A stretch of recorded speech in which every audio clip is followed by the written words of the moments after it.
JEE advance 2025 की मैं जिनकी तैयारी सो चल रही है। काफ़ी स्टूडेंट्स हैं जो अपने प्रिपरेशन का ट्रैक जो है वो लूज कर चुके हैं और 500 में रैंक लेके आएंगे। नहीं, एआर 1 ही लेके आऊंगा मैं। तो प्रॉब्लम कहाँ पे फंस रही है, प्रॉब्लम का सोल्यूशन बताऊंगा और आपकी प्रैक्टिस रिसोर्स क्या होने चाहिए, आपको रिवीजन कैसे करनी है, मैं बताता हूँ कि प्रॉब्लम आई कहाँ से। देखो बच्चों, आज हम बात करने वाले हैं जेई एडवांस 2025 की। मैं जानता हूँ आप में से बहुत सारे स्टूडेंट्स ऐसे हैं जिनकी तैयारी सो चल रही है, कुछ की तैयारी बहुत अच्छी चल रही होगी, लेकिन आप में से काफ़ी स्टूडेंट्स हैं जो अपने प्रिपरेशन का ट्रैक जो है वो लूज कर चुके हैं और अभी उनका जो ख्वाहिश ओरिजिनली जब वो एंटर किए थे, तैयारी शुरू किया था, तब सोचा था कि यार टॉप 500 में रैंक लेके आएंगे, टॉप 100 में लेके आएंगे, नहीं एआर 1 ही लेके आऊंगा मैं। तो ये सारे थॉट्स जो है ना, ये अब धीरे धीरे डाउन जमीन पे आ रहे हैं। ठीक है, तो प्रॉब्लम कहाँ पे फंस रही है, देखो उस प्रॉब्लम का सोल्यूशन बताऊंगा और वन स्टॉप सोल्यूशन। इस वीडियो में सारी चीज़ें बात करेंगे हम। आपकी प्रैक्टिस रिसोर्स क्या होने चाहिए, आपको टेस्ट कहाँ से देने हैं, आपको रिवीजन कैसे करनी है, बैकलॉग सबसे बड़े इशू कि सर बैकलॉग हो गया, परेशानी हो गई, सारी चीज़ों का सोल्यूशन वन स्टॉप सोल्यूशन में देने वाला हूँ। देखो बच्चों, पहली चीज़ तो मैं बताता हूँ कि प्रॉब्लम आई कहाँ से। प्रॉब्लम आती है the difference between the actions and the desires. हमारे डिजायर्स के हिसाब से हम एक्शन नहीं लेते प्रॉपर्ली, तो इसलिए फंस जाते हैं। जैसे कि हमारी डिजायर तो है कि हमें टॉप 100 में रैंक लेके आनी है, हमें टॉप 500 में लेके आनी है, लेकिन दिक्कत कहाँ फंसती है, हम प्रैक्टिकल हमारी लाइफ देखें, हमारा फोकस मेंटेन नहीं होता। हम ओवरऑल पूरे दिन किताब लेके बैठे रहते हैं, पर असल में हम कितने क्वेश्चंस करते हैं, असल में हम कितने क्वेश्चंस को विदाउट सॉल्यूशन करते हैं, कितना फोकस तरीके से पढ़ते हैं। यानी सबसे बड़ा इशू बच्चों क्या है, वो है lack of focus and procrastination. ठीक है, ये lack of focus and procrastination की वजह से हमारा बैकलॉग बढ़ता जा रहा है और हम इवेंचुअली, अब ये बैकलॉग बढ़ता जाएगा प्रोक्रेस्टिनेशन की वजह से, तो हमारे अंदर गिल्टी फील होगी। ठीक है, हम खुद के लिए नेगेटिव सोचेंगे। गिल्टी का मतलब क्या होता है, रिग्रेट का मतलब क्या होता है कि हम खुद के लिए नेगेटिव सोचते हैं कि यार तूने क्यों नहीं किया। तो हम प्लान करते हैं, फॉलो करते नहीं, प्लान करते हैं, फॉलो करते नहीं। इस सब की वजह से हम लूप में फंस जाते हैं और अभी तक हमारे अंदर जो एक ऐसे हाई एनर्जी के साथ चीज स्टार्ट हुई थी वो डाउन जा रही है। समझ रहे हो ना सभी के सभी। ठीक है, तो भाई आज इन सब चीजों का सोल्यूशन देने वाला हूं आप सभी के लिए। तो सबसे पहले वीडियो के आगे बढ़ने से पहले मैं प्रभु का नाम लूंगा, बोलूंगा जय श्री राम। यस, एंड आप सभी भी कमेंट सेक्शन में अपने भगवान का नाम जरूर लिखिए, क्योंकि बच्चों हम उन्हीं के अंश हैं, तो उनसे कनेक्ट करना बहुत जरूरी है किसी भी चीज को शुरुआत करने से पहले। तो कमेंट सेक्शन में सभी लिखिएगा। तो आपकी प्रॉब्लम समझ में आ गई, यही प्रॉब्लम है ना आपकी, यही होती है, सभी की होती है। तो पहली चीज रिलैक्स। ठीक है, मैं स्टेप्स बताने वाला हूँ एक एक करके। रिलैक्स, चिल पिल, ये प्रॉब्लम सभी के साथ आती है, लेकिन क्या होता है कुछ बच्चे इसी में आगे और लूप में फंसते रहते हैं, यानी they don't find a solution और फिर से वीडियोस देखते रहेंगे और सॉल्व नहीं करेंगे अपनी प्रॉब्लम को, बैकलॉग कवर नहीं करेंगे, and they keep on procrastinating. और भाई कल, आज की चीज़ कल पे, कल करूंगा, परसों करूंगा, और ये फंसे रह जाते हैं, इस लूप में फंसे रहते हैं और फिर वो गिल्टी फील आती है और इट्स कीप ऑन हैपनिंग। तो इस लूप को ब्रेक कैसे करें। तो यार देखो, इस लूप को ब्रेक करने के देयर आर मेनी मैथड्स। ठीक है, सबसे फंडामेंटल मेथड ये है कि भाई आप सभी को अपनी हाई एनर्जी रखनी है। ठीक है, क्योंकि जब तक अपनी हाई एनर्जी नहीं रखोगे तब तक आप ये फोकस नहीं कर पाओगे। तो हाई एनर्जी, हाई वाइब्रेशन कैसे मेंटेन रहेगी। तो बच्चों, high energy, high vibration maintain रखने के लिए आप सभी को ओवरऑल में अगर बोलूँ तो एक तो ब्रह्मचर्य का पालन करना है। ब्रह्मचर्य का पालन का मतलब क्या है भाई, no porn, no masturbation and जो भी सेक्सुअल थॉट्स हैं उनको मिनिमाइज करना है। ठीक है, जितना मिनिमाइज करोगे उतना बेटर रहेगा। ये प्रैक्टिकली करके देख लेना, you will feel much better. ठीक है, जितना मिनिमाइज करो, मतलब ये वाली बात है। ठीक है, अब ये करने के बाद, क्योंकि इसके बाद ही माइंड आपका फोकस रहेगा, बॉडी में स्ट्रेंथ रहेगी, मेंटली स्ट्रेंथ रहेगी। उसके बाद एक्सरसाइज करो। बहुत बच्चे सोचते हैं यार मुझे आईआईटी में जाना है, तो मुझे बिल्कुल किताबी कीड़ा बने रहना पड़ेगा। नहीं भाई, स्मार्टली चलना है अपने को। एक्सरसाइज करने से क्या होता है, ओवरऑल बॉडी के अंदर सेरोटोनिन आता है और कई सारे अच्छे हॉर्मोन्स रिलीज होते हैं, तो हमें हैप्पीनेस फील होती है, अच्छा फील होता है। अगर हम अच्छा फील करते हैं, हमारे अंदर एनर्जी अच्छी रहती है, तो यार हम काम भी अच्छा कर पाते हैं। तो एक्सरसाइज जरूर करो। स्लीप साइकिल सही रखो, रात को 10 से 11 बजे तक आपको सो जाना है और सुबह 5 या 6 बजे तक उठना है। ये रूटीन मेंटेन रखो, क्योंकि ये बायोलॉजिकल क्लॉक बेस्ट होती है। जब आपका जेई एडवांस का पेपर आएगा, तो ऐसे केस में पेपर के टाइम में सो जाओगे, नहीं तो अगर आप बहुत रात तक जागते हो, बिल्कुल रात को 2 बजे तक, तो स्लीप साइकिल, बायोलॉजिकल क्लॉक अभी से सही रखना है। ठीक है, उसके अलावा पॉजिटिव थिंकिंग। बच्चों, positive thinking will change your life. अभी हमारे अंदर कई सारे नेगेटिव थॉट पैटर्न बन गए हैं, जैसे आप समझ रहे हो ना, जो ये गिल्टी वाले फीलिंग है, या जो भी हम अपने आप को बहुत दोष देते हैं कि अरे यार मैंने तो बहुत मास्टरबेशन कर लिया, मैंने बहुत गेम खेल लिया, मैंने ये कर लिया, वो कर लिया, और मैं खुद को दोष देता हूँ। लेकिन मैं बता रहा हूँ बच्चों, ये सारा ना एनवायरनमेंट का खेल होता है। It's not us, it's the environment which drives अस। समझना। ठीक है, आसपास जैसा एनवायरनमेंट क्रिएट होगा, अब फॉर एग्जांपल फोन में आप कुछ गड़बड़ देखोगे, या दोस्त आपके ऐसे होंगे जो फालतू बातें करेंगे, अगर आप उस एनवायरनमेंट में रहोगे तो आप कभी छोड़ ही नहीं पाओगे ये सब चीज़ें। तो आपको अपना एनवायरनमेंट सही करना पड़ेगा, जिससे आपकी थिंकिंग पॉजिटिव हो। आपको ऐसे लोगों के साथ रहना है जिनका थॉट प्रोसेस जो है वो आपके गोल से मैच कर रहा हो, यानी जो आप चाह रहे हो उस तरह की बातें हो रही है। ठीक है। एक तो बच्चा बात कर रहा है कि भाई जेई में कैसे अच्छा क्रैक करना है, कौन सी आईआईटी में कैसा प्लेसमेंट होता है, किस तरह का पेपर आता है, क्वेश्चंस के बारे में बात हो रही है। और दूसरा बात कर रहा है कि भाई लड़कियों के बारे में बात कर रहे हैं या लड़कों के बारे में बात कर रहे, लड़कियां हैं तो वो डिपेंडिंग ऑन दैट, तो अपने थॉट पैटर्न जो है बच्चों उसको पॉजिटिव एनवायरनमेंट बनाना है। ठीक है। और इसमें मैंने बताया है कि connecting with the divine is the best way. If you pray every single day, mantra chanting करते हो, नाम जप करते हो, कोई भी चीज करते हो तो it will change your life. ठीक है। मंत्र इवन बैकग्राउंड में भी रन करते हो तो इट विल प्योरीफाई यू। समझ गए। अब मैं जो बताऊंगा ना ये सारी चीजें अब तुम अप्लाई कर पाओगे, नहीं तो अप्लाई कैसे होगा। अब डाउट आता है कि सर अब मैं थोड़ा मेरा बैकलॉग हो गया, ये सब मैं कैसे कवर करूंगा। ठीक है। तो देखो बैकलॉग कवर करने के लिए देयर आर वेरियस वेज, लेकिन सिंपली पहली चीज तो अपने को फोकस करना है बैकलॉग में। मतलब हमें बैकलॉग के अंदर हम सोचते हैं नॉर्मली कि मैं सारा कुछ कर लूंगा, सारा मटेरियल सॉल्व करूंगा, कोचिंग का मॉड्यूल, क्लास के सारे लेक्चर्स, तो ये इतना हैवी हो जाता है कि हम सोच के फ्रस्ट्रेट हो जाते हैं कि यार कैसे करूंगा मैं। तो मैं आपको बता रहा हूँ भाई बैकलॉग को कवर करो स्मार्टली। पहले एक चैप्टर को जेईई मेन लेवल तक करो।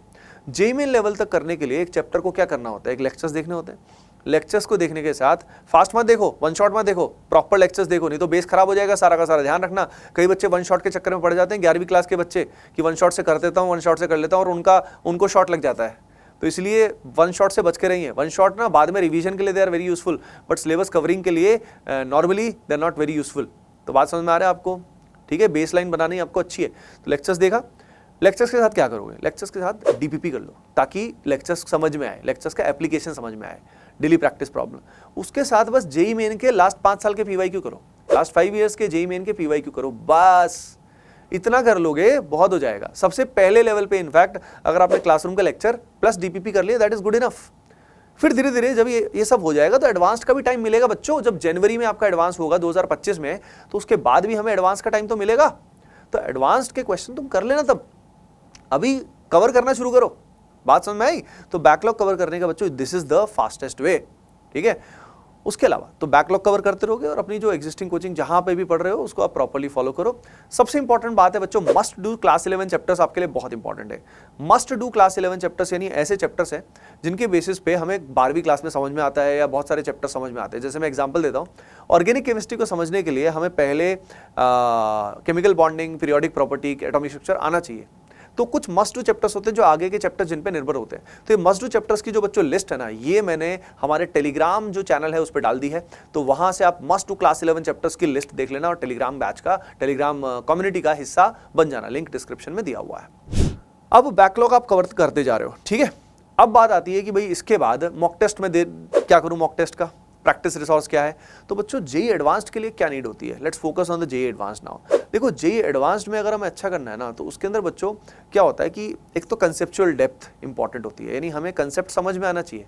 फिर आता है एप्लीकेशन, यानी मोर प्रैक्टिस। ठीक है। अब उसमें जेईई एडवांस में जो क्वेश्चन आते हैं ना, या तो वो लेंदी क्वेश्चन आता है या अगर छोटा क्वेश्चन आता है तो ट्रिकी क्वेश्चन होता है। अब एडवांस लेवल के क्वेश्चन करने की एबिलिटी डेवलप कैसे करें।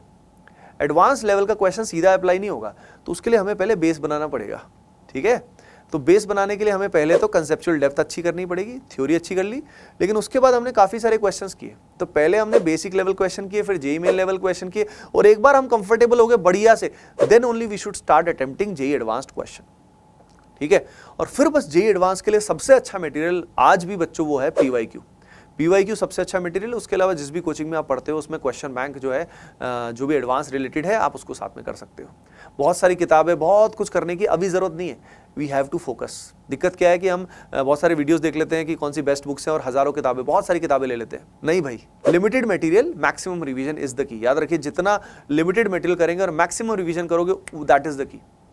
ठीक है। तो एडवांस लेवल की एबिलिटी कैसे बनेगी, जब उस लेवल के क्वेश्चन आप इवेंचुअली खुद से सॉल्व करना शुरू करोगे। ठीक है। नाउ एडवांस्ड में क्रैक करने के लिए सबसे अच्छा इंपॉर्टेंट होता है प्रॉब्लम सॉल्विंग एबिलिटी को इंप्रूव करना। वो प्रॉब्लम सॉल्विंग एबिलिटी क्वेश्चन से लड़ने भिड़ने से काम चलेगा। जिसमें एक क्वेश्चन मान लो थोड़ा टफ लग रहा है, तो उसमें अभी आप 11वीं क्लास में, you can give your time, आप 15 minute, 20 minute, half an hour, even 45 minutes कभी कभी दे सकते हो। तो क्वेश्चन से भिड़ो। अगर हर रोज, मैं एक छोटा चैलेंज आपको देता हूं, ये चैलेंज जो एक्सेप्ट करता है कमेंट सेक्शन में बताइएगा। एवरीडे आपको 10 हाईली चैलेंजिंग क्वेश्चन करने, 10 टोटल मिला के एडवांस लेवल के। अगर आप रोज 5 से 10 क्वेश्चन भी कर लेते हो ना हाई क्वालिटी, तो आपका दिमाग इतना डेवलप हो जाएगा कि काम हो जाएगा। यानी it's not about the quantity, it's more about quality. आप कम क्वेश्चन करो लेकिन अच्छे करो। लेकिन एक बात बता रहा हूं, ये कम क्वेश्चन तक पहुंचने के लिए पहले आपको छोटे छोटे बहुत सारे क्वेश्चन जेईई मेन लेवल और इजी लेवल करने पड़ेंगे। ऐसा नहीं होगा कि सीधा एडवांस को पकड़ लिया तो डर जाओगे, परेशान हो जाओगे। तो एडवांस लेवल की प्रॉब्लम सॉल्विंग अप्रोच करने के लिए सबसे इंपॉर्टेंट है भिड़ना पड़ेगा आपको सवालों से।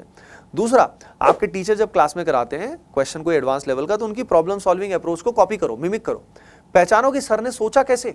बहुत बार हम थॉट प्रोसेस आइडेंटिफाई नहीं कर पाते, लेकिन मैं बता रहा हूं हर क्वेश्चंस को करने के थॉट प्रोसेस होते हैं, अप्रोच होती है। एक अच्छा टीचर नॉर्मली वो अप्रोच आपको बताता है कि यार एडवांस का ये क्वेश्चन इस तरह से करना है आपने को। तो do you got the point? तो इस तरीके से आप अगर टीचर को अप्रोच करोगे प्लस बढ़िया से प्रैक्टिस करोगे तो यू विल डू इट, काम बन जाएगा। ठीक है, अब प्रैक्टिस के बाद बात आती है मॉक टेस्ट की। ठीक है, तो मॉक टेस्ट भाई बच्चों एज सुन एज पॉसिबल देना शुरू करो। अभी चैप्टर वाइज टेस्ट दे सकते हो, है ना।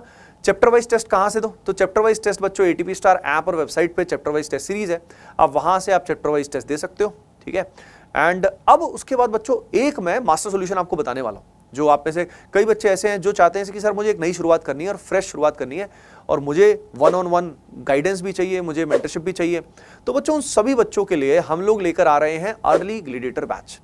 ठीक है, इसमें क्लास 11, 12 दोनों कराया जाएगा और दोनों का सिलेबस 1 ईयर में it will be completed in 1 year from basic till JEE advanced. ठीक है, इसमें हम सब पढ़ाने वाले, मैं भी पढ़ाने वाला हूं, जो हमारी पूरी मोस्ट सीनियर फैकल्टी है वो इस बैच में आपको पढ़ाने वाली है ना बच्चों।